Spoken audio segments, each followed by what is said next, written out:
Bonjour à tous. Écoutez, ravi de vous accueillir ce soir pour ce webinaire avec Cyril et Emmanuel de Lazare Frères Gestion. C'est un webinaire que je trouve très important pour tous les entrepreneurs qui nous suivent et qui sont assez nombreux ce soir. Puisque en fait ça touche un sujet qui nous concerne tous, nous entrepreneurs, qui est celui de la fiscalité patrimoniale en cas de, non seulement pour nous entrepreneurs quand un jour on vend notre boîte, ou même pour nos salariés clés à qui on décide de donner par exemple des BSPCE ou des actions gratuites, enfin tous ces mécanismes d'incentive des salariés clés qui sont parfois un petit peu opaques pour nous entrepreneurs et notamment d'un point de vue fiscal, parce que vous verrez il y a beaucoup de subtilité fiscale. Donc, j'espère que ce petit webinaire vous donnera les idées très claires là-dessus. Donc, pour justement nous éclairer sur ce sujet, que moi aussi je suis très content de creuser avec vous, parce que ça m'intéresse également, eh bien, on a Emmanuel et Cyril de chez Lazare. Lazare, avec qui on a depuis un moment un partenariat maintenant entre Angel Square et Lazare. Donc Lazare est évidemment expert sur ces sujets-là, notamment l'équipe d'Emmanuel et Cyril, qui sont de la banque, Lazare Banque Privée, qui vont d'ailleurs se présenter rapidement. Cyril, Emmanuel, je vous laisse la parole. Bonjour à tous les deux. Bonjour Charles, bonjour à tous. Donc effectivement, merci d'être si nombreux ce soir. Je comprends qu'il y avait un certain nombre de participants. Alors peut-être pour me présenter en deux mots, Lazare, en fait, on accompagne les clients qui sont, dans la grande majorité d'ailleurs, nos clients sont des entrepreneurs. On les accompagne sur la gestion de leur patrimoine, donc sur tous les aspects juridiques et fiscaux. C'est le grand sujet de ce soir. Et derrière, une fois que le cash-out est réalisé ou qu'il y a une opération de cession, sur toute la gestion financière de leurs actifs. Donc moi, je suis banquier privé depuis 6 ans chez Lazare. Banquier privé, c'est le premier contact du client, donc je gère tous les aspects plus généraux. Et Cyril est plus expert. Donc Cyril, je te laisse dire un mot de ton métier. Donc moi, je suis ce qu'on appelle ingénieur patrimonial, donc en gros un juriste fiscaliste. Alors, sachant qu'on a à la fois une approche, j'allais dire droit, par exemple, dans mon cas, je suis de formation droit notarial, mais également chiffres. Et avant de faire du droit notarial, j'ai fait tout un cursus expertise comptable et business school. Voilà. Tu voulais ajouter autre chose ? Est-ce que juste un petit pour finir sur l'intro, donc en gros le format de ce soir c'est Emmanuel et Cyril qui vont nous parler en détail des différents points importants qui ont trait à la fiscalité patrimoniale de l'entrepreneur, etc. Moi je vais leur poser des questions pendant la présentation. La présentation devrait durer une trentaine de minutes, elle est divisée en 3 parties d'une dizaine de minutes chacune. Donc moi je pose les questions en direct, on va dire. Voilà, Alexandre partage la presse. Et vous dans l'audience, vous pouvez également poser vos questions dans l'onglet questions et réponses de Zoom, et on les traitera à la fin. Voilà, donc on se donne une petite quinzaine de minutes à la fin pour répondre à vos questions. N'hésitez pas à les poser dès qu'elles vous viennent à l'esprit pour ne pas les oublier ensuite, et on les traitera à la fin. Voilà, donc Emmanuel, je vous laisse la parole. Ça y est, on a la présentation qui est partagée. Ok. Alors juste pour revenir sur les 3 parties, pour que vous ne soyez pas trop perdus, on a décidé de faire un peu quelque chose de chronologique en fait dans la vie de l'entreprise. Donc la première partie, c'est les revenus. Donc on va traiter de la fiscalité des revenus en cours de vie de l'entreprise. Deuxième partie, c'est la fiscalité en cas de cession. Donc, on va un peu reprendre les grands cas de cession et comment ça va être fiscalisé. Et la troisième partie, ça va être la fiscalité en cas de succession et de transmission. Donc ça, c'est vraiment dans un cas hypothétique et lointain, mais qu'il faut quand même avoir à l'esprit. Cyril, je te laisse commencer avec la partie du coup revenu. Oui, tout à fait. Alors, quelle rémunération pour le dirigeant actionnaire? Et dans un second temps, nous verrons celles qu'on peut, les incentives qu'on peut prévoir pour les salariés clés. Alors, on a essayé de résumer un peu les différents types de revenus de l'entrepreneur. Donc là, ce n'est pas complètement exhaustif, mais on va dire qu'on a 2 grands types de revenus. C'est des revenus professionnels et des revenus patrimoniaux. Alors, dans les revenus professionnels, ça va être bien entendu les rémunérations. Et dans les revenus patrimoniaux, on va classer, là c'est plus une approche fiscale, mais plutôt les dividendes ou le fruit de l'épargne ou des cash-out précédents. On n'a pas évoqué ici tout ce qui est revenus locatifs ou immobiliers qui en plus peuvent parfois se mélanger avec l'entreprise, mais bon, faut faire des choix. Alors, qu'est-ce qu'on peut en retenir? En matière de revenus professionnels, comme vous le savez, on a deux grands statuts de dirigeants mandataires social. On a un statut d'assimilé salarié qui est celui des PDG, DG, président de SAS, et un statut de travailleur non salarié qui va s'appliquer essentiellement pour les gérants majoritaires de SARL. Et comme vous savez, il y a beaucoup de gens qui choisissent la SARL malgré tous ces inconvénients pour bénéficier de ce statut. Alors, en matière d'impôt sur le revenu, que l'on soit en statut assimilé salarié ou en statut TNS, il n'y aura pas une très grande différence, en ce sens que le revenu perçu va être imposé au barème progressif de l'impôt sur le revenu, alors moyennant quelques abattements, déduction de charges, etc. Mais grosso modo, de manière simple, c'est le barème, et au-delà de 158 000 euros, ben, on est sur la tranche marginale à 45%. Au niveau des cotisations sociales, on aura là par contre des différences parce qu'en cotisation salariée, on est sur un niveau plus élevé que quand on est TNS. Et pour vous donner un ordre de grandeur, parce que sur les cotisations sociales, on a de nombreux effets de seuil, c'est un peu une espèce de courbe en cloche, une courbe de Gauss, quand on essaie de représenter le taux moyen en fonction du niveau de revenu. À un moment, ça redescend et en fait, en taux marginal, au-delà de 200 000 euros, quand on est TNS, on est à 10,2% de cotisation sociale.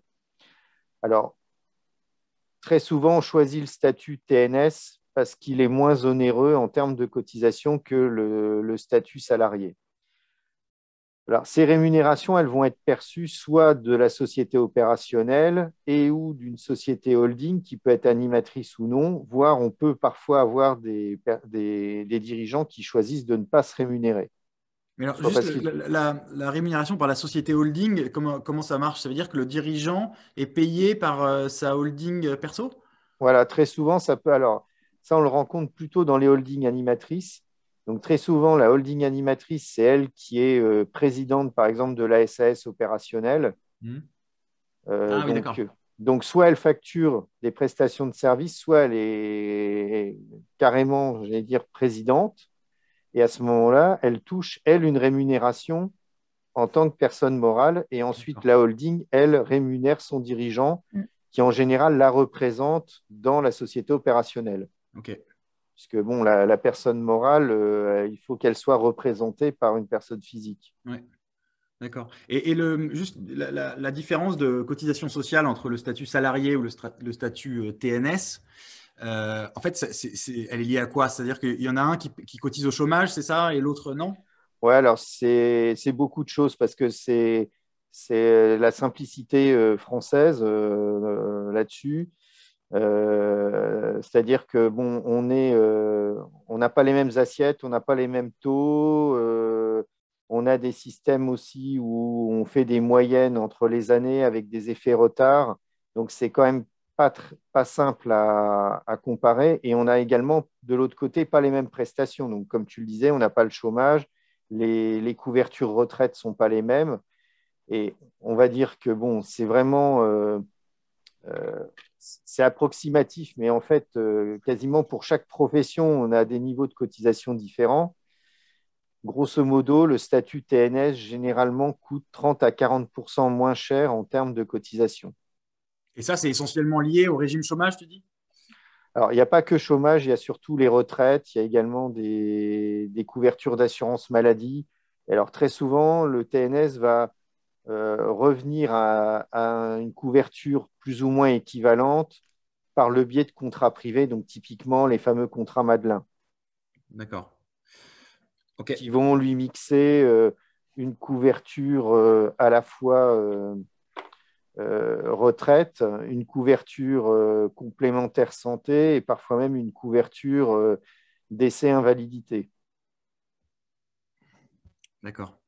Alors, sur le volet revenus patrimoniaux, Très généralement, on va être sur des dividendes de l'assurance vie ou du PEA-PME. Donc, au niveau impôt sur le revenu, on va plutôt être sur la flat tax à 30, dont 12,8 de taux d'impôt. Et sur les PEA, on n'aura que les prélèvements sociaux à 17,2. Donc, quand on le peut, le PEA peut être une enveloppe très avantageuse. Et ces revenus patrimoniaux… Le PEA, on peut le faire quand on veut. C'est-à-dire que si au début, on a créé sa boîte sans PEA, on peut ensuite transférer les parts de sa boîte sur un PEA? Non, alors c'est compliqué parce qu'on ne peut pas se faire une vente entre soi même. Ça serait une vente à soi-même. Donc, le PEA, c'est en fait un compte. Par exemple, Et on ne peut pas apporter non plus de titres à un PEA.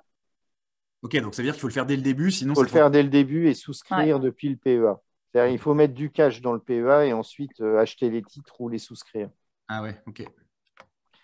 Et il y a eu aussi, là-dessus, pas mal de jurisprudence sur les gens qui limaient un peu trop les valeurs pour pouvoir les faire rentrer dans le PEA.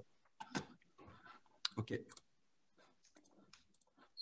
Du coup, sur les revenus patrimoniaux… Alors, sur les revenus patrimoniaux, la grande différence, c'est que on est sur plutôt des taux forfaitaires au niveau fiscal et surtout, on va être sur des revenus dont on maîtrise mieux, j'allais dire, l'effet générateur et à quel moment on les déclenche. Parce que soit on peut se distribuer du dividende, surtout si on maîtrise complètement sa holding, soit on peut choisir de capitaliser et on choisit le jour où on déclenche ses revenus. Donc, qui ouvre le robinet. Voilà. Alors, de manière générale, ils sont exonérés de cotisations sociales, sauf dans un cas particulier, mais on y reviendra sur les gérants qui ont le statut de TNS quand ils se versent un dividende dit excédentaire, c'est-à-dire qui excède plus de 10% du capital de la société. Ce qu'il faut retenir en synthèse, c'est qu'il est possible de mixer un peu la composition de ces revenus et qu'on peut compléter des revenus professionnels avec des revenus patrimoniaux et qui peut être judicieux dans certains cas d'ailleurs de ne pas avoir de revenus professionnels trop importants parce que c'est parfois plus avantageux d'avoir ces revenus de son patrimoine aussi. Mais après, il faut ça se compose un peu… Les revenus patrimoniaux, notamment les distributions de dividendes, elles sont aussi conditionnées aux autres actionnaires de la boîte. Exactement. Ouais. Tout à fait. Il est préférable d'avoir sa holding pour faire ça. Ok. Mais on peut être amené à distribuer quand, par exemple, la holding, si vous faites un cash-out partiel dans votre holding, vous pouvez avoir envie à un moment d'appréhender ces sommes. Et c'est là que va se poser la question aussi du dividende et de la distribution de dividendes. Oui, mais quand c'est dans sa holding perso, a priori, c'est plus simple que quand c'est dans la boîte qui a peut-être des actionnaires externes. Oui, complètement. Ouais. Parce qu'on est d'accord que s'il y a des actionnaires dans notre société et qu'on veut se distribuer des dividendes, on est obligé d'en distribuer à tout le monde. Oui, c'est à tout le monde. Alors, sauf à ce qu'il y ait des actions de préférence qui prévoient des dividendes préférentiels précipitaires, mais le principe, c'est que le dividende, c'est le même pour tous les actionnaires. Oui.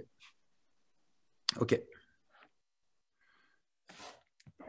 On avance peut-être sur la partie TNS. Est-ce que tu veux rajouter quelque chose? On en a un peu parlé. Est-ce que tu veux préciser encore? Je voudrais juste revenir sur une chose. C'est le jour où on doit appréhender, par exemple, via un dividende, un cash-out dans sa holding, contrairement à une idée reçue, si on est en TNS, on va dire c'est moins avantageux parce que ça rentre dans le calcul des cotisations sociales.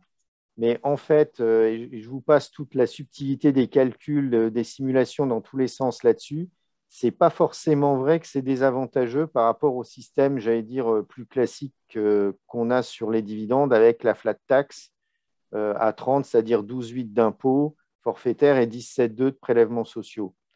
Parce qu'en fait, sur les charges sociales, vous avez des effets de seuil. Donc, passer un certain cap, souvent, ça peut même être plus avantageux d'être en cotisation sociale. Et contrairement à une idée reçue, si on est sur ce statut-là, comme on a des tranches à saturer et qu'en fait, on est on descend à 10,2 de taux marginal que passer en gros 200 000 euros, contrairement à une idée reçue qui pourrait être de dire mon cas, je vais me le récupérer petit à petit en prenant tous les ans, ça peut parfois être plus pertinent de faire une grosse distribution ou un gros lâcher d'un coup, one shot. Donc ça, il faut simplement, je pense à ce stade, retenir que le match SARL versus SAS sur les distributions de dividendes, il n'est pas tant plié d'avance que ça et qu'il faut vraiment faire un effort de simulation et de voir ce qui est le plus avantageux entre se faire une grosse distribution parce qu'on a des effets de seuil sur les barèmes de calcul de cotisations sociales. Donc, vous avez des cotisations sociales qui passent à certains seuils, sont supprimées, sont en fait à zéro, plutôt que de faire des petites coupures. Ok. Ok, on enchaîne Oui, on enchaîne. Alexandre. Ah, alors, là, c'est important. BSPCE et AGA, bon, c'est les deux principaux outils pour incentiver les salariés.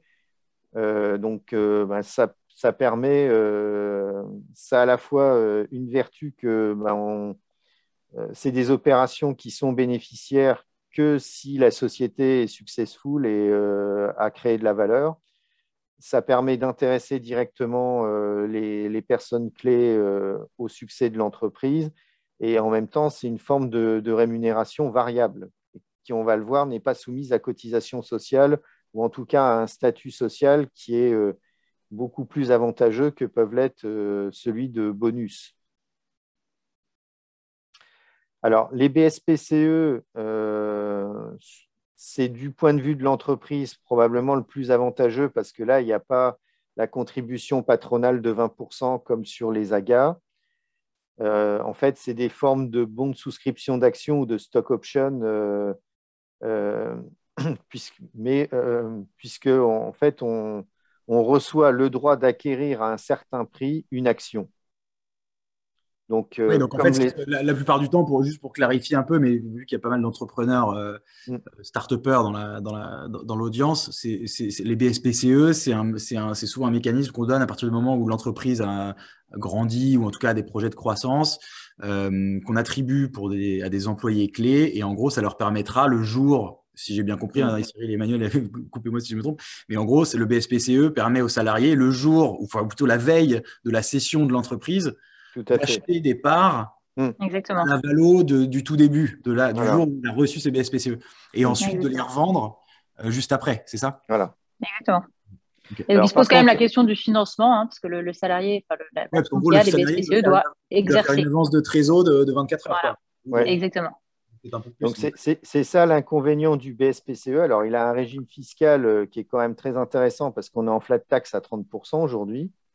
En tout cas, pour ceux qui datent de janvier 2018, parce que là, on vous a mis la fiscalité actuelle, parce qu'il y a eu, notamment sur les AGA, il y a eu beaucoup de saisons. Hein.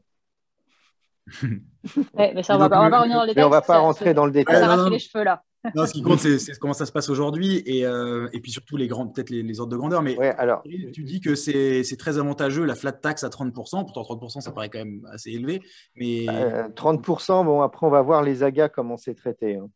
Oui, parce qu'en fait, les AGA, si j'ai bien compris, c'est considéré comme du revenu, alors que le BSPCE, c'est comme des actions. Ouais. C'est comme si tu faisais sur des actions. C'est comme si on avait vendu des actions. Là, c'est vraiment traité comme des bons de souscription. En gros, on bénéficie vraiment là de toute la prise de valeur avec une fiscalité non pas de dirigeants ou de salariés, donc pas un revenu professionnel, mais un revenu du patrimoine. Ouais, d'accord. Donc, on est nécessairement mieux traité. Alors, les AGA, les actions gratuites n'ont pas l'inconvénient des BSPCE de devoir, de nécessiter une mise de fonds. Elles sont gratuites. Ouais. Mais en fait, le prix de vente, on va le ventiler en deux parties. On a ce qu'on appelle le gain d'acquisition, donc qui est la valeur de l'action à la date d'attribution définitive. Donc, en gros, c'est au bout des 2 ans le plus souvent. Et ensuite, on a un gain de cession qui est tout l'écart de valeur entre le prix de cession final et la valeur d'acquisition. Alors après, en fonction du plan, en fonction aussi des conditions dans lesquelles les actions ont été émises. Parfois, on aura des gains d'acquisition qui sont très petits et un énorme gain de cession. Et parfois, ce sera l'inverse. Tout dépend, puis ça dépend aussi des millésimes de plan. Mais simplement, sans trop rentrer dans le détail, par exemple, la fraction du gain qui est inférieure à 300 000 euros, bon, vous êtes à l'IR au barème avec un abattement de 50%. Vous faites le compte, 22,5 plus 17,2, et ça, c'est avant la contribution sur les hauts revenus. Donc, sachant que l'IR, sur un salaire normal, c'est à combien déjà? On peut monter au-dessus de 150 000 euros de revenus par oui, mais on membre du foyer. Pas encore 150 000 à ce moment-là. On va être sur du 41, mais on va être vite sur du 45 sur la partie AGA. Oui, d'accord. Donc, même si on est sur du 41, ça veut dire qu'on est sur du 20 plus 17,2, on est à 37. OK. Et au-delà de 250 000 euros de revenus global, on commence à avoir 3% de contribution sur les hauts revenus qui s'ajoutent. Oui, d'accord. Donc, ça peut vite cuber. OK. D'autant plus que pour la fraction supérieure à 300 000 euros, il n'y a pas d'abattement. Et donc là, pour le coup, voilà. C'est un peu un massacre. Donc là, il n'y a pas d'abattement, il y a moins de prélèvements sociaux, mais il y a 10% de contribution salariale. OK, donc en gros, pour résumer, le BSPCE, c'est plus intéressant fiscalement pour l'employé qui y a droit, ouais. Mais il doit faire une mise de fonds. Un peu de pognon à un moment. Enfin, un peu, ça peut être beaucoup aussi s'il veut les activer, puisque ça dépend de la valeur à laquelle il les reçoit. Et les actions gratuites, l'intérêt pour le salarié, c'est qu'il ne débourse rien, il est actionnaire tout de suite, mais c'est fiscalement, là, pour le coup, c'est un petit peu foireux.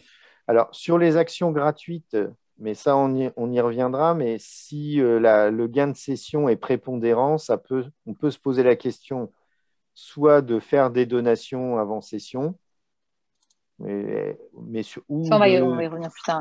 Mais, ou d'apporter les actions gratuites. Alors, l'apport déclenchera l'exigibilité du gain d'acquisition, mais le gain de cession, dans ce cas-là, peut être placé en différé d'imposition en apport 150 0 BTR.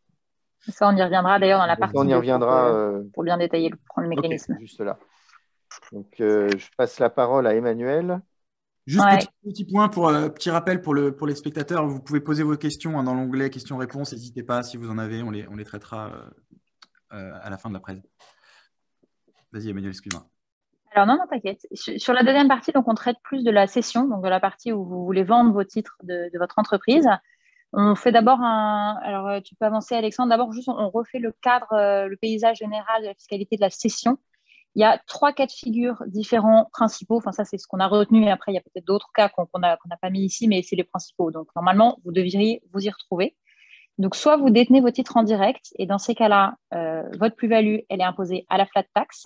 Donc, toujours le fameux 12,8 d'impôt sur le revenu et 17,2 de prélèvements sociaux. Petite subtilité, si vous avez créé votre société ou acheté vos titres avant le 1er janvier 2018, vous pouvez, sur option, bénéficier de l'ancien régime fiscal. L'ancien régime fiscal, c'était le barème de l'impôt sur le revenu avec des abattements pour durée de détention. Vous pouvez le faire. Néanmoins, il y a très, très peu de cas de figure où c'est plus intéressant que la flat tax. Parce que quand vous faites une cession un peu significative, même avec un abattement pour durée de détention important de l'ordre de 50%, si on rajoute les prélèvements sociaux et la CEHR, vous êtes très souvent au-delà de la flat tax. Le seul cas où ça peut être avantageux, c'est quand vous avez détenu vos titres pendant plus de 8 ans. Où là, effectivement, on peut se poser la question et il faut regarder si l'IR n'est pas plus avantageux que la flat tax. Mais sinon… Là, pour le coup, ça, c'est un point que moi, je pense important pour les entrepreneurs. C'est que souvent, ils vendent leur boîte au bout d'un certain temps, au bout de 8 ans. Alors, parfois, ils font des cash-out partiels plus tôt. Mais la cession totale d'une boîte, c'est souvent après 8 ans. Et à ce moment-là, c'est quoi l'ordre de grandeur du taux à peu près 28% si on est en tranche marginale à 45%. Souvent dans une session de titres… Ouais, c'est 28 avec 4% de CHR, donc c'est 24 sans la contribution sur les hauts revenus. Ouais, 24 versus 30% dans la flat tax. Voilà. Donc ça, c'est pour une détention plus de 8 ans, effectivement, il faut avoir ça en tête. Potentiellement, donc, dans tous les cas, ça veut dire pour l'IR. Même si tu détiens ta boîte depuis 70 ans, tu pourras pas avoir un taux d'imposition inférieur à 24-28%. C'est ça? Ouais, non. OK. Voilà la première situation. Deuxième situation, on l'a un peu évoqué tout à l'heure, c'est le PEA. Attention, le PEA, c'est très contraignant et c'est rare de pouvoir être dans ce cas de figure-là parce qu'il faut avoir maximum 25% de quote-part de détention dans la société cible. Et donc 25%, ça fait pas beaucoup. C'est assez peu fréquent quand on est entrepreneur. Donc, il y a malheureusement beaucoup de cas où c'est pas possible. Mais l'avantage, quand même, si jamais c'est possible, il faut absolument le faire parce que c'est le meilleur cadre fiscal parce qu'à l'intérieur du PEA, il n'y a aucun impôt de plus-value, il n'y a rien. Et quand on sort du PEA à l'argent, il y a de l'impôt, il y a pareil, il n'y a pas d'impôt de plus-value, pas d'impôt sur le revenu, pardon, quand le PEA a plus de 5 ans. Donc ça, c'est quand même hyper avantageux. La sortie du PEA au bout de 5 ans, c'est fiscalisé seulement aux prélèvements sociaux. Donc, pensez-y, ça peut être quand même utile si vous rentrez dans les cases. Justement, il y a une question d'Augustin. Alors, on la prend, on fait une petite exception. Oui, vas-y. On répond aux questions à la fin, mais là, vu que ça concerne ce qu'on vient de dire, Augustin demande 25% au moment de la cession. Mais en fait, tout du long. C'est tout du long de la détention du titre. Donc, c'est vraiment, vraiment contraignant. Ouais, c'est contraignant. Il ne faut pas dépasser d'un pouillème, quoi. C'est juste de manière stricte. Surtout, la plupart du temps, quand tu es entrepreneur, tu as 100% de ta boîte ou 50%. Exactement. Donc, je crois que malheureusement… Et pour apprécier les 25%, on fait une consolidation familiale assez large. Ah ouais, c'est vraiment inapplicable, quoi. Ouais. Alors, non, c'est pas applicable. C'est beaucoup plus applicable dans le cadre du private equity, par exemple. Si après une session, l'entrepreneur veut réinvestir des tickets dans telle ou telle boîte, là, il faut vraiment se poser la question. Parce que dès que c'est éligible, il faut y aller. C'est vraiment une super enveloppe qui est plafonnée, mais quand même utile. Plafonnée à 150 000 euros plus 75 000 euros dans le PEA-PME.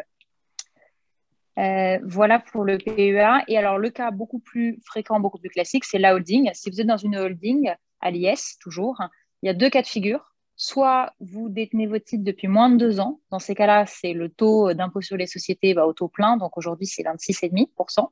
Soit vous détenez votre société depuis plus de 2 ans dans la holding. Et dans ces cas-là, c'est un super cas de figure aussi parce qu'à ce moment-là, vous êtes dans un régime fiscal très avantageux. Vous avez seulement 12% de votre plus-value qui est imposée. Donc 12% à l'impôt sur les sociétés, ça fait un peu plus de 3%. Ça fait 3,2% à peu près. Donc ça, c'est quand même un super cadre. La condition pour avoir ce régime fiscal-là, elle est beaucoup plus facile que celle du PEA. Là, il s'agit d'avoir simplement 5% du capital et des droits de vote de la société cible. Il y a plein d'autres conditions, mais ouais. Que la holding détienne au moins 5% de la société Alors cible. Ça, est-ce que tu peux faire ton transfert de titres à ta holding la veille de la session? Alors, ça, c'est tu es en train d'anticiper sur la suite. Ah, ok. Complètement. Ouais, non, mais complètement. Tu peux le faire. Après, il faut bien avoir à l'esprit les conditions de ça parce que c'est assez restrictif. Ouais, les conditions, donc on en parle sur le slide d'après. On y vient juste après. Okay. Ça marche. Alors, avant de passer justement à cette partie-là qui est hyper importante, qui est l'apport des titres à une holding, il y a un petit truc à savoir dans les pistes d'optimisation, si vous anticipez que vous allez faire une session bientôt. Si vous voulez donner des actifs ou des titres de votre société, ou des actifs à votre conjoint, vos enfants ou à d'autres proches, hyper important de faire cette opération sur plutôt des titres de société qui sont en forte plus-value que de faire ça sur du cash après l'opération. Pourquoi? Parce que si vous donnez des actifs qui sont en forte plus-value avant une opération, vous allez forcément payer les droits de donation, comme tout le temps. En revanche, vous ne payez pas d'impôt de plus-value. Et la personne qui a reçu votre donation, donc votre enfant ou votre conjoint, lui, il va recevoir des titres avec un prix de revient qui sera réactualisé au jour de la donation. Donc lui, il reçoit ses titres et quand il vend, à ce moment-là, il ne paye pas non plus d'impôt de plus-value puisque la plus-value est complètement écrasée puisqu'on a réévalué la valeur du bien. Donc, très, très important, si vous avez le projet de donner à quelqu'un, à un proche, faites-le avant l'opération de cession et faites-le sur des actifs qui soient en plus-value et surtout pas sur du cash. Okay. Voilà. Ça, c'est vraiment quelque chose à avoir à l'esprit que parfois on oublie et c'est un peu dommage. Ouais, ok. On en reparle sur le slide. De toute façon, sur le slide, tu as un slide sur la transmission. Ah ouais, c'est juste après d'ailleurs, on n'est pas passé. Tu peux passer, Alexandre, à la page suivante. Juste, Emmanuel, tu confirmes qu'on envoie les slides aux participants parce qu'il y en a plusieurs qui demandent. Oui, on pourra, ouais. Après le webinaire. Et puis, on demande tes coordonnées aussi. On fera tout d'un coup. Avec plaisir. Donc, ça, c'est pour la partie donation avant session. Je vois une question sur le PEA très sensible aux enfants. Dans le PEA, on ne peut pas le donner. C'est une enveloppe que vous gardez à votre nom. On peut donner des titres de participation. On peut donner sur un compte, si vous avez un compte titre avec des actions cotées, on peut donner ces actions, mais on ne peut pas donner une enveloppe fiscale. Je rajoute un petit truc sur la donation, assez important. Il faut quand même que, pour pas que ce soit considéré par l'administration fiscale comme abusif, il faut qu'il y ait une condition d'aléa sur l'opération. C'est-à-dire que si le truc est complètement surbordé et tout, et que vous donnez vos titres, l'administration peut revenir vers vous en disant c'est abusif parce que c'est un but principalement ou exclusivement fiscal. Donc, c'est pas mal s'il y a un petit aléa sur le prix, par exemple, ou sur le temps, sur l'opération. On a deux là-dessus. Il y a 2 points d'attention. C'est la chronologie des opérations. Donc ça, c'est plus lié à la manière dont est rédigé le protocole. C'est est-ce qu'il permet la donation ou pas. Et si on est sous protocole, il faut qu'il y ait encore des conditions suspensives non levées. Sinon, on va dire ce n'est pas les titres que vous avez donnés. C'est en fait une créance de somme d'argent. Donc, du coup, vous n'aurez pas le gommage de plus-value au passage.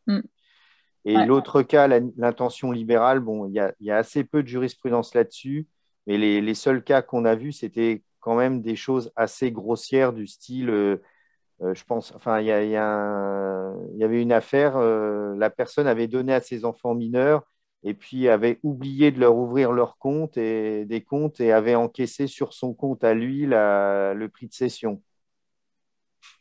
D'accord. Donc, vous voyez, c'est quand même à chaque fois, je ne veux pas dire des caricatures. Alors après, il ne faut pas exagérer sur les gouvernances, on va dire, un peu trop bordées, où les enfants jusqu'à 35 ans doivent demander l'autorisation du grand-père ou de la grand-mère pour pouvoir utiliser les fonds. Ok. On continue? Je suis désolée, j'avance parce que je vois le temps qui tourne et je pense que tout est intéressant. Donc, alors, la partie, donc toute cette partie, donc apport de titres à une holding, c'est assez classique. Je pense que vous le connaissez tous, mais on voulait revenir dessus parce qu'il y a plein de conditions à respecter et il faut bien comprendre le mécanisme avant de le faire. Le principe, c'est qu'en fait, vous créez votre société. Votre société, au bout de quelques années, dégage une forte plus-value, donc vos titres sont en forte plus-value. Et vous vous dites, qu'est-ce que je peux faire pour pas tout payer? Donc, ce que vous faites, c'est que vous apportez vos titres à une société holding que vous contrôlez. Il faut que vous la contrôliez, cette holding. Et votre impôt de plus-value. Combien de pourcents? Cyril, c'est combien? Je ne sais plus. C'est 50. Alors, a priori, c'est 50%, mais 50%, en fait, le code définit, a également des présomptions de contrôle, peut prendre en compte des actions de concert. Donc, si par exemple, vous êtes 3 fondateurs avec un pacte d'actionnaires assez solide et puis qu'on voit que vous votez toujours dans le même sens, ça peut être… et en fait, on va regarder surtout le contrôle qu'on va regarder, c'est celui de la société bénéficiaire de l'apport. Donc, si vous apportez vos titres à une société que vous créez pour cela, vous détiendrez bien, après l'apport, 100% des titres de la société créée. OK. Donc, oui, il faut que ce soit une holding qu'on contrôle. Voilà, une holding qu'on contrôle. Et donc, en faisant cet apport, ce qui se passe, c'est que l'impôt de plus-value qui a été accumulé jusqu'à la date de l'apport, il est calculé et il est mis en report. Il est gelé, en fait, quelque part. Et l'idée, c'est qu'en respectant certaines conditions, on va y revenir après, vous ne le faites pas tomber. Donc, cet impôt reste en report jusqu'à ce qu'il se passe un événement. Pour purger complètement cet impôt en report, il n'y a qu'un moyen, en fait, c'est de la transmission à titre gratuit. Donc, c'est de la donation ou de la succession. Donc, le jour où vous donnez votre titre de holding à vos enfants, par exemple, à ce moment-là, l'impôt en report, il est définitivement purgé. Ou le jour où vous, malheureusement, décédez, à ce moment-là, il est purgé aussi. On ne revient pas sur cet impôt en report. Alexandre, si tu passes sur la page suivante, on a essayé de faire 2 schémas un peu synthétiques pour expliquer justement les situations qui permettent de maintenir le report. Si vous prévoyez, donc vous avez apporté vos titres à une holding, mais vous prévoyez derrière de vendre la société opérationnelle, la cible en bas. Qu'est-ce qui se passe? Parce que normalement, la vente de la cible fait tomber le report. Donc, du coup, l'opération n'aurait plus aucun intérêt, elle serait caduque. Donc, pour éviter que la cession de la cible ne fasse tomber le report, vous avez 2 solutions. Soit vous attendez 3 ans. Donc, vous avez apporté la holding, vous attendez 3 ans, et au bout de 3 ans, vous revendez. Pas de problème, le report reste, l'impôt de plus-value reste en report. Et vous, de votre côté, vous pouvez vendre la cible. à ce moment-là, ce qui est intéressant, c'est que vous avez donc deux plus-values qui se dégagent. Vous avez la plus-value qui est en report, en direct. Donc, ça, c'est pour vous en tant que personne physique. Et vous avez la plus-value dans la holding, qui peut être quand même significative, puisque vous avez laissé passer plus de 3 ans. Donc, il peut y avoir une vraie plus-value. Pourquoi est-ce que tu payes une plus-value en personne physique si tu as tout mis dans Non, tu ne la payes pas. Elle est en report. Elle existe, mais tu ne la payes pas. C'est ce qu'on appelle en report, en fait. C'est qu'elle est là, elle est calculée, elle est en l'air, et tu ne la payes pas tant que tu respectes certaines conditions. Donc, la première condition, c'est d'attendre 3 ans dans la holding. Donc, si tu attends ce délai de 3 ans, tu as une nouvelle plus-value qui a été commencée le jour où tu as apporté tes titres. Et la plus-value, elle est due par la holding. Sauf que ce qu'on disait tout à l'heure, c'est que dans la holding, quand on attend plus de 2 ans au moins la détention, enfin, si on détient ces titres plus de 2 ans, l'impôt retombe à 3,18%. D'accord. Donc, vous avez commencé une nouvelle période de plus-value de 3 ans, mais malgré tout, elle est très faiblement imposée, donc ce n'est pas un problème. Donc, c'est quand même un très bon cas de figure.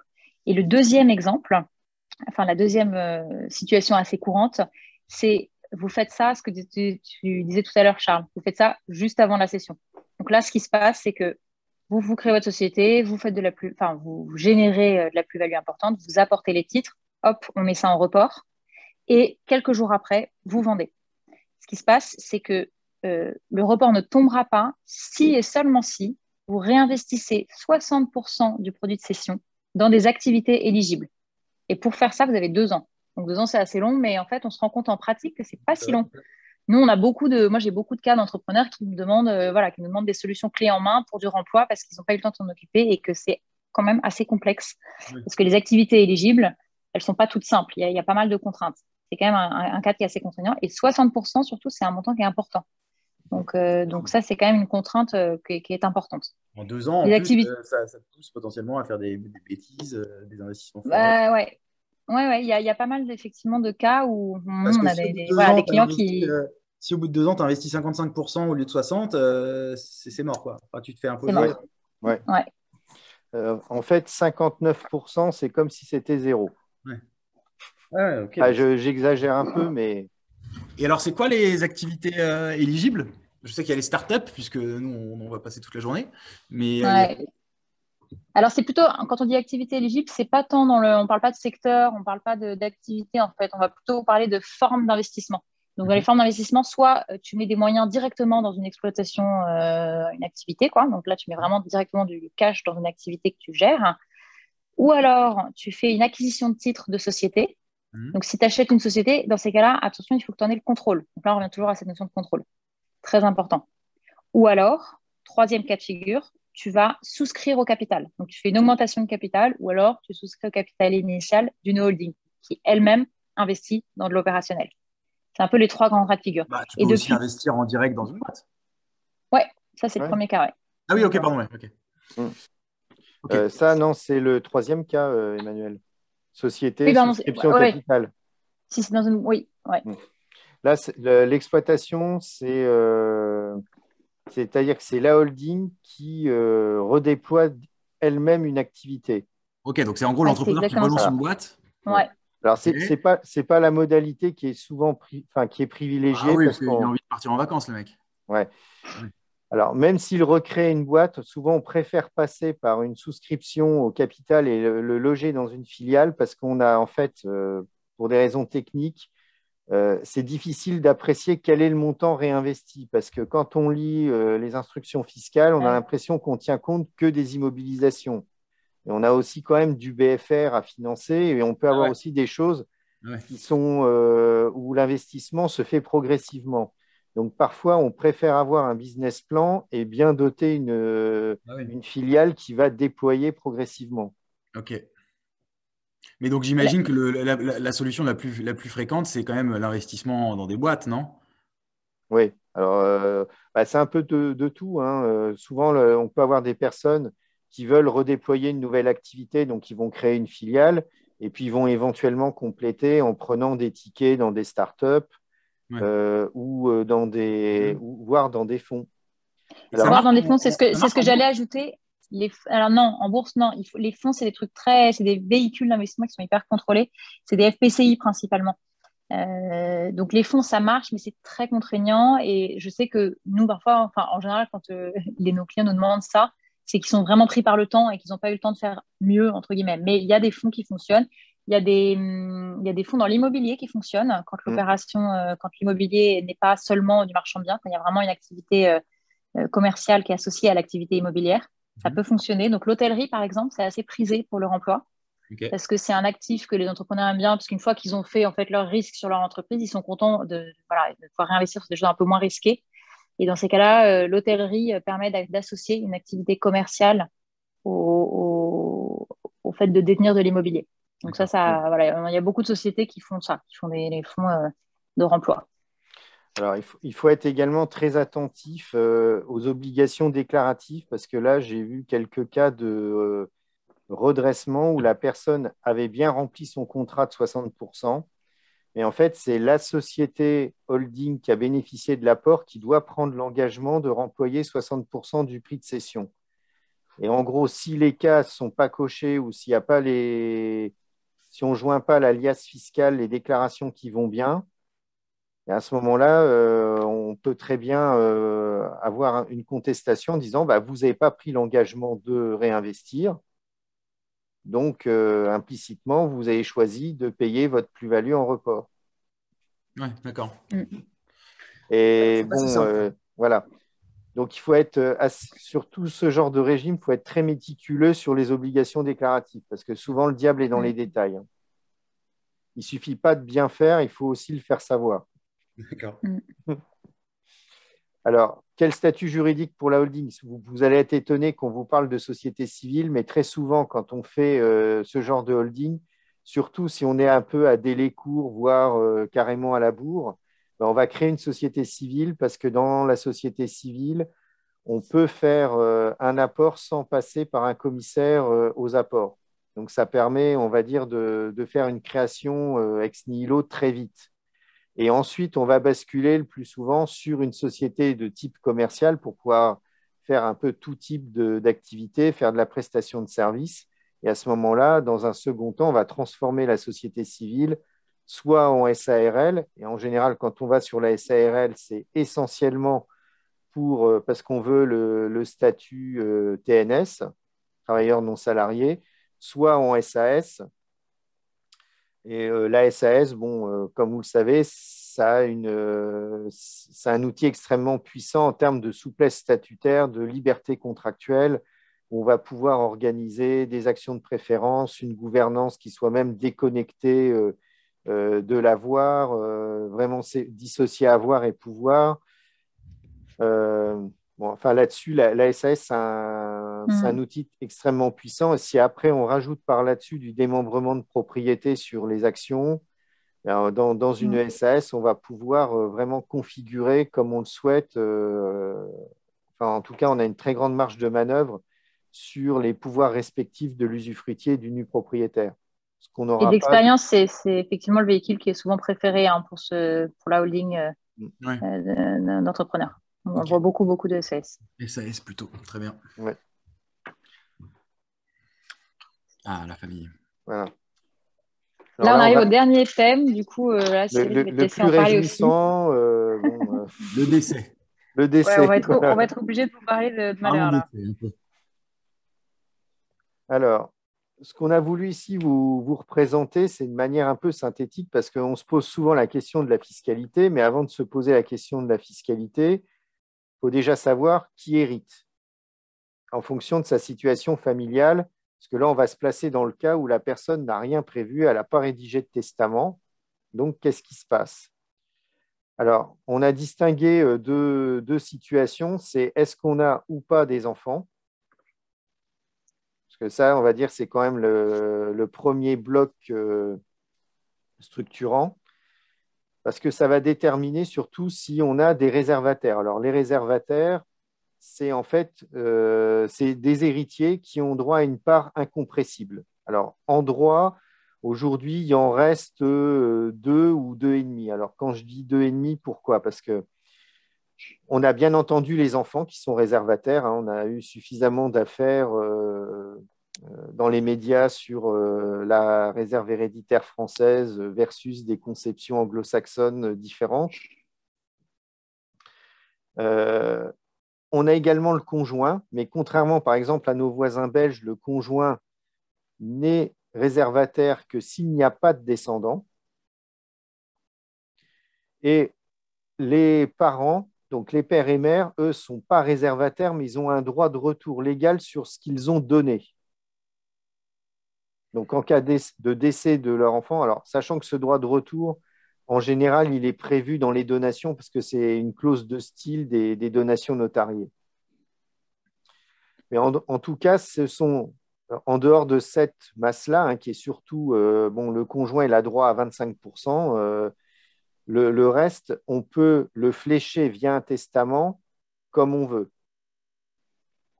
Et même chose pour les enfants, sachant que pour les enfants, l'ampleur de la réserve dépend du nombre d'enfants. Donc, on a la moitié en disponible, donc, dont on peut faire ce qu'on veut si on a un enfant, un tiers si on a 2 enfants et un quart si on a 3 enfants ou plus. OK. Alors, ce qu'il faut également bien retenir là-dessus, c'est que si on est pacsé, le partenaire de Pacs est fiscalement assimilé à un conjoint marié, c'est-à-dire qu'il bénéficie de l'exonération de droits de succession. Mais pour en bénéficier, encore faut-il qu'il soit héritier. Ce n'est pas automatique. Or, ce n'est pas automatique parce que dans le Code civil, si on n'a pas fait de testament, le partenaire de Pacs, il est même supplanté par l'État, c'est-à-dire que civilement, c'est un étranger, c'est un non-parent. Il faut se marier. Donc, voilà. Ou alors, il faut faire un testament. Mais en tout cas, il faut avoir bien en tête que si on veut que le partenaire de Pacs hérite, on a besoin d'un testament. Ce n'est pas en option.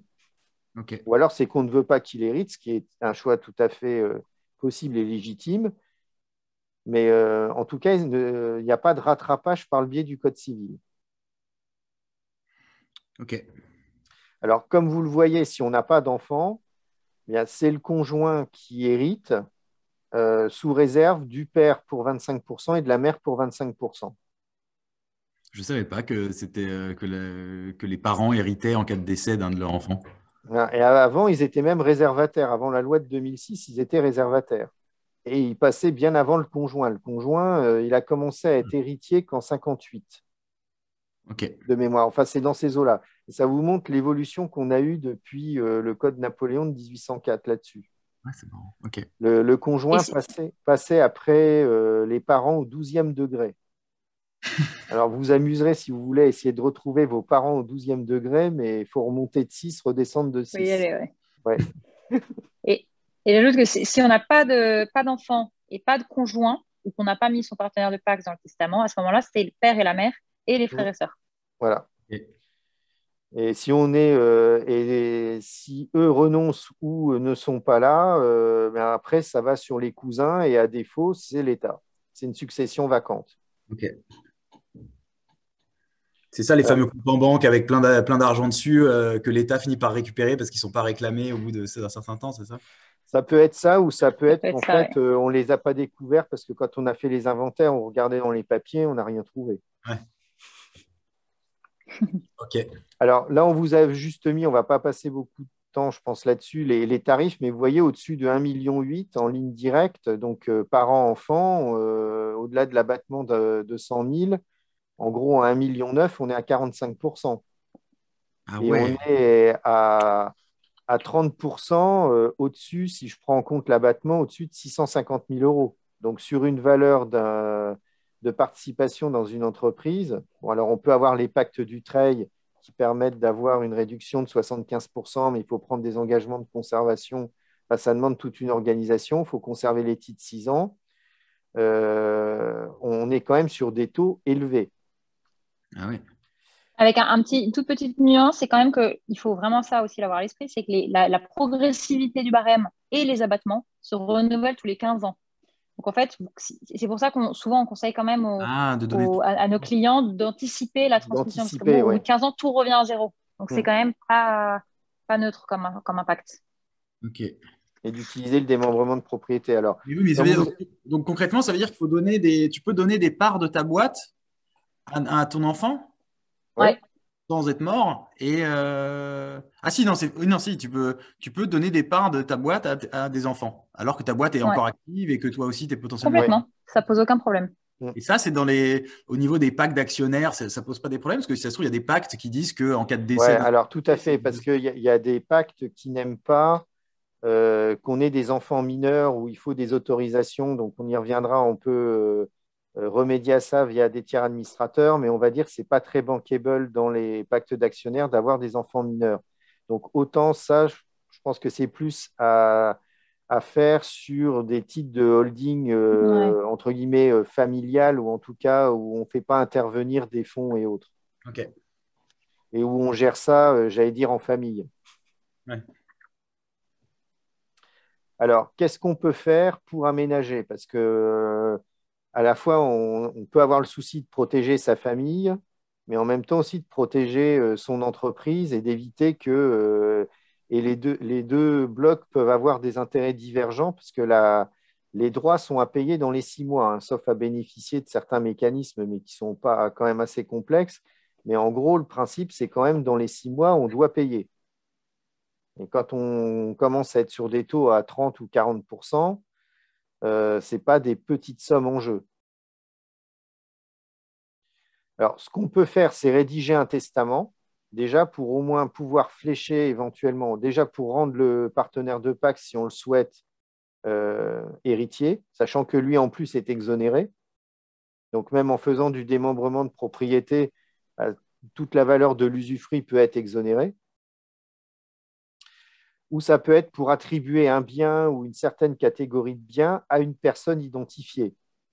Notamment pour des questions de gouvernance, ça peut être aussi des systèmes d'usufruit temporaire. Donc, la personne a le pouvoir pendant un temps donné, a droit aux revenus, mais à terme, ça revient euh, entre guillemets, à la famille, si on souhaite que ce soit le cas. On peut aussi assortir ces legs de règles de gouvernance qui vont prendre la forme de charges ou de conditions, puisque il n'y a que la réserve héréditaire qui peut tenir en échec les charges ou conditions. Donc, on peut aussi avoir un petit mode d'emploi là-dessus. En présence d'enfants mineurs, on peut avoir intérêt à désigner un tiers administrateur. Alors, pas seulement parce qu'on ne s'entend plus avec l'autre parent et qu'on ne veut pas qu'il mette le nez dans les affaires. Hein. Parfois, c'est ce qui motive ce type de désignation. Et bon, il y a eu une affaire qui a défrayé la chronique, c'est même remonté en cour de cassation. Et cette désignation de tiers administrateur sur un enfant, elle supplante enfin, elle est compatible avec la réserve héréditaire. En tout cas, la réserve héréditaire ne permet pas d'évincer le tiers administrateur. Et le tiers administrateur, il va pouvoir être doté de pouvoirs que n'a pas un administrateur légal, comme celui de céder les titres. Donc d'ailleurs, quand on fait des donations avant cession, très souvent, on assortit la donation d'une désignation de tiers administrateur pour qu'on puisse faire la cession des titres et le remploi des sommes dans de bonnes conditions sans avoir à saisir le juge. Ce qui matériellement est impossible. Enfin, matériellement, vous voyez, c'est impossible d'avoir une ordonnance du juge en l'espace de 15 jours. Alors, on peut également, c'est aussi un autre levier, aménager les statuts et bien sûr les pactes d'actionnaires et d'associés. On peut prévoir déjà qui sera dirigeant, la désignation du dirigeant pour éviter le vide, parce que bon, une entreprise qui a plus de dirigeants, c'est catastrophique. Et également, on peut prévoir, plus là sous l'angle actionnariat, des clauses qui visent à encadrer les entrées et sorties au capital des héritiers. Donc, ça peut être des clauses d'agrément. Dans les SAS, ça peut être des clauses de retrait, ça peut être des clauses rendant les actions inaliénables pendant un certain délai.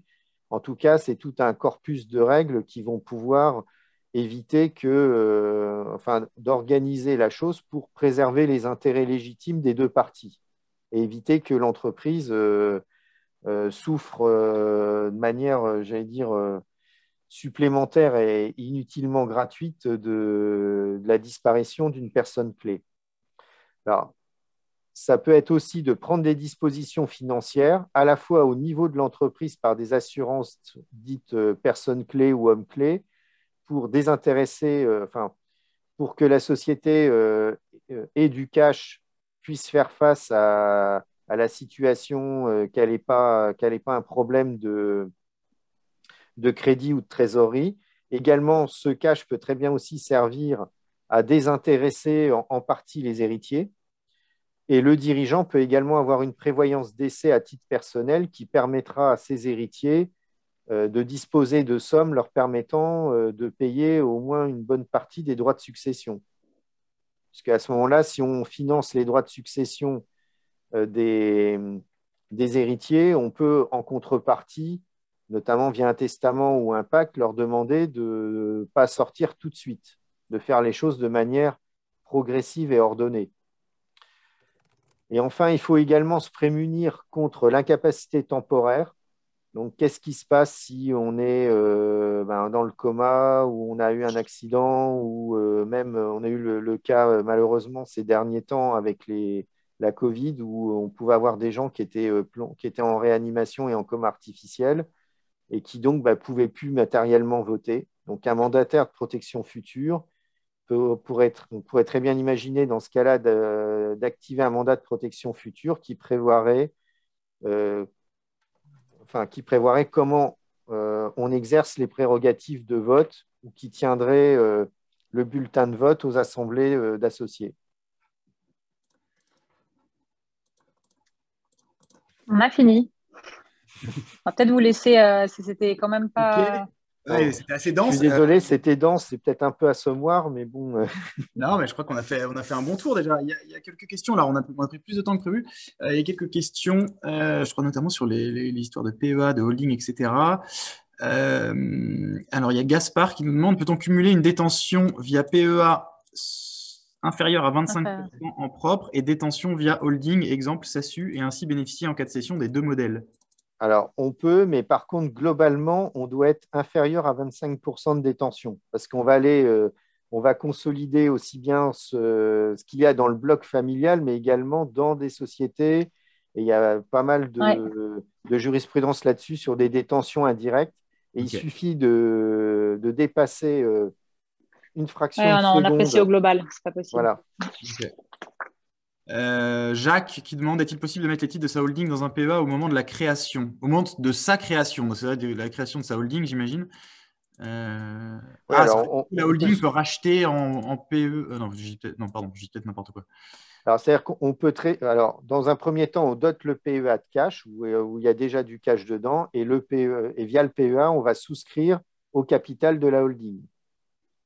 Et on sera limité par le montant qu'on peut mettre sur un PEA. Oui, sachant qu'à ce moment-là, les parts auront pris beaucoup de valeur, donc le PEA ne pourra pas voilà. Et faire une augmentation de capital sans prime d'émission, on n'a pas le droit. Ouais. Dimitri qui nous demande, bonsoir à tous, merci pour cette intervention claire et exhaustive. Écoute, très bien. J'ai réalisé un investissement dans une startup via ma holding perso, puis j'ai acheté ces titres avec mon PEA à ma propre holding perso. Alors, en théorie, oui. Ah oui, c'est-à-dire que là, il fait un transfert. En fait, il achète les parts de la startup. Est-ce que Cyril, c'est le fait que la holding soit à Liège qui te laisse penser que c'est possible? Non, c'est le fait qu'en fait, on a deux personnes différentes. C'est une personne morale, c'est ça? Je dirais c'est sous réserve de l'appréciation dans le cadre de l'abus de droit. C'est-à-dire, est-ce qu'on ne va pas dire que c'est cousu de fil blanc le fait que la holding vende au PEA? En tout cas, il faut être bien. Enfin, il faut que l'évaluation des titres soit solide. Ok. Et après, est-ce que c'est vraiment pertinent de les sortir, de payer de l'IS maintenant, de payer des droits d'enregistrement? Bon, ça encore, ce n'est pas le pire. Ok, très bien. Alors, Hélène qui demande, le PEA est-il transmissible à ses enfants? Alors, on en a parlé tout à l'heure. Oui, on en a parlé tout à l'heure. En fait, le fait de le donner, ça va déclencher la fermeture du PEA, donc le paiement des prélèvements sociaux. Ok. Très bien. Donc, dans ce cas-là, autant fermer le PEA et donner les sommes. Ouais. Rémi qui dit, je vais céder une partie de mes titres. Le cash va arriver dans la holding perso qui est une SARL. Je détiens les titres depuis plus de 2 ans. Je souhaite sortir le cash en flat tax. Qu'en pensez-vous? Alors, SARL, attention, statut de gérant majoritaire. C'est-à-dire? C'est-à-dire que si on a fait… Enfin, Si on est gérant majoritaire, on n'aura pas les prélèvements sociaux à 17,2 au-delà des 10% du capital. Alors, ce n'est pas tout à fait le capital, c'est les apports et assimilés. Enfin, c'est une formule qui est un peu plus complexe, mais grosso modo, c'est 10% du capital. Et toute la partie du dividende qui excédera cette limite, elle ne sera pas à 12,8 plus 17,2, mais à 12,8 d'impôt, ça ne change pas, plus cotisation sociale, c'est-à-dire que le montant du dividende sera ajouté à la base de calcul des cotisations sociales personnelles. Okay. Alors, ce n'est pas forcément désavantageux, mais on est dans une logique complètement différente de la flat tax 30. Et puis, En revanche, pour compléter un tout petit peu ta réponse, Cyril, c'est une question que nous, on a souvent en ce moment. Oui. Est-ce que c'est utile de profiter, entre guillemets, de la flat tax parce que c'est un régime fiscal qui, quand même, est assez favorable par rapport à ce qu'on a pu avoir par ailleurs avant. Là, Cyril, je vais te laisser dire ton avis, mais ce n'est pas un raisonnement qui est complètement inintéressant. Alors, ce qui est sûr, c'est que chaque année, puisqu'on a on a ce qu'on appelle pudiquement la petite rétroactivité permise, jusqu'au 31 décembre, on peut changer la règle du jeu. Okay. Donc, après, il n'y a pas que des paramètres juridiques, mais en tout cas, jusqu'au 31 décembre 2021, la prochaine loi de finances peut changer le taux de 12,8 et le taux de 17, et la loi de financement de la sécurité sociale, le taux de 17,2 sur les prélèvements sociaux. En 2022, si vous distribuez votre dividende en 2022, vous allez bien avoir l'acompte de 12,8 et de 17,2, hein, si on suppose qu'en fin 2021, on n'a rien changé. Mais ce qui est prélevé au niveau de la société, ça n'est qu'un acompte. J'allais dire, la facture finale, elle dépend de ce qui est décidé par la loi de finances en décembre de fin d'année. Donc, ce n'est pas parce que vous aurez distribué votre dividende en janvier 2022 ou en mars 2022 que si on a une loi de finances rectificative dans l'été 2022 ou fin 2022, que vous échapperez à l'éventuelle hausse ou au changement de fiscalité. Alors, ça peut être aussi une baisse de fiscalité. Hein. Okay. Et les 30%, on va dire que historiquement, si vous prenez sur une longue période, sur les 20 ou 25 dernières années, on est quand même plutôt sur un plancher. Ok, bah, écoutez, très bien. Rémi, je vois que tu continues de poser des questions et peut-être que si tu as un sujet comme ça, il faut peut-être que tu en parles directement à ce moment-là avec Cyril et Emmanuel. Parce que là, on a fini, mais en gros, Rémi avait… Ah bah, il me dit OK, bon, très bien. On va faire comme ça. De toute façon, on envoie le replay de ce webinaire avec la présentation et puis on pourra mettre le contact d'Emmanuel, si ça te va, Emmanuel. Et Cyril aussi, bien sûr. Cyril, mais je pense qu'il y a des contacts intéressants pour vous dans l'audience. Voilà, bah écoutez, j'espère que ça a répondu à vos questions, que ça vous a intéressé. En tout cas, je pense que c'est primordial que les entrepreneurs aient tout ça en tête. Même si j'imagine ça évolue souvent, les taux, les petites, toutes ces subtilités. Bouge pas mal, ouais. Donc c'est d'autant plus important d'être accompagné par des pros. Enfin bon, là, depuis 3-4 ans, objectivement, par rapport à ce que moi j'ai connu à une époque plus ancienne, on va dire que les lois de finances étaient quand même beaucoup moins copieuses. Hein. Ah ouais, bon. Bah, vous devez vous amuser alors chez Lazare. Ouais. Bon, bah écoutez, merci à tous et bien, à très vite. Alors merci Emmanuel, merci Cyril, bonne soirée. À bientôt. Merci Charles, merci à vous. tous. À bientôt Merci. et à votre disposition.